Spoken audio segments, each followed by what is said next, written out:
Nadreen, आज हम बात करेंगे तुर्की के वर्क परमिट और वहाँ पाकिस्तानियों की अर्निंग के बारे में और पूरे अमल की जो है ना हकीकत उसके बारे में बात करेंगे, क्योंकि बहुत सारे लोग सिर्फ ख्वाब देखते हैं लेकिन असल सिस्टम को अंडरस्टैंड ही नहीं कर पाते। तुर्किया जाना आसान नहीं है जितना सोशल मीडिया पर दिखाया जाता है, लेकिन अगर प्रॉपर तरीका हो तो ये बहुत अच्छा मौका बन सकता है। तो सबसे पहले हम बात करेंगे वर्क परमिट की।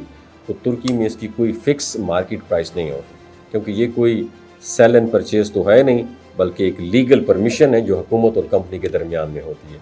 सरकारी फ़ीस आमतौर पर तकरीबन 12,000 से 25,000 तुर्क लीरा जो होता है ना, इसके दरमियान में होती है। लेकिन असल खर्च उस वक्त बढ़ता है जब आप वीज़ा प्रोसेसिंग, एजेंट फ़ीस और दीगर लीगल डॉक्यूमेंट्स शामिल करते हैं। इसी वजह से मजमूई खर्च कई लाख पाकिस्तानी रुपए तक जा सकता है। यहाँ सबसे अहम बात यह है, अगर कोई आपको कहे कि फ़िक्स पैसों में वर्क परमिट मिल जाएगा तो वो अक्सर गैर कानूनी या बिल्कुल मशकूक तरीका होता है। तो अब मैं बात करूँगा तुर्की में पाकिस्तानी कितने कमा रहे हैं।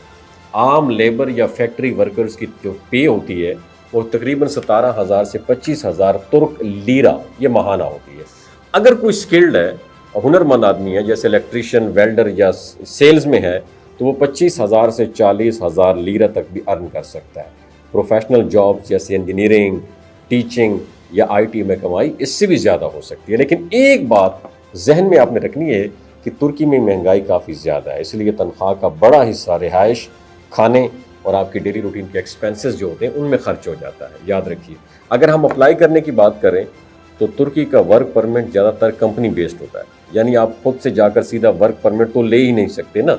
तो सबसे पहले आपको तुर्की की किसी कंपनी से जॉब ऑफर लेटर मिलना होता है। जब कंपनी आपको हायर करती है तो वहीं आपके लिए वर्क परमिट की एप्लीकेशन भी देती है। अगर आप पाकिस्तान में हैं तो पहले जॉब ऑफर के बाद आप वीज़ा के लिए अप्लाई करते हैं और फिर कंपनी तुर्की में आपका वर्क परमिट प्रोसेस करती है। ठीक है, अगर आप पहले से तुर्की में मौजूद हैं तो आपके पास रेजिडेंस परमिट होना बहुत ज़्यादा ज़रूरी है, फिर कंपनी आपके लिए वर्क परमिट अप्लाई करती है। ज़रूरी डॉक्यूमेंट्स की बात की जाए तो पासपोर्ट, आपके एजुकेशनल सर्टिफिकेट्स और अक्सर तर्जमा शुदा और अटेस्टेड होनी चाहिए, सीवी, जॉब ऑफर लेटर और कंपनी के जो कानूनी डॉक्यूमेंट्स हैं, और बाज़ सूरतों में पुलिस कैरेक्टर सर्टिफिकेट भी शामिल होता है। ये सब चीज़ें मुकम्मल हो तो आपका केस आगे मूव होता है।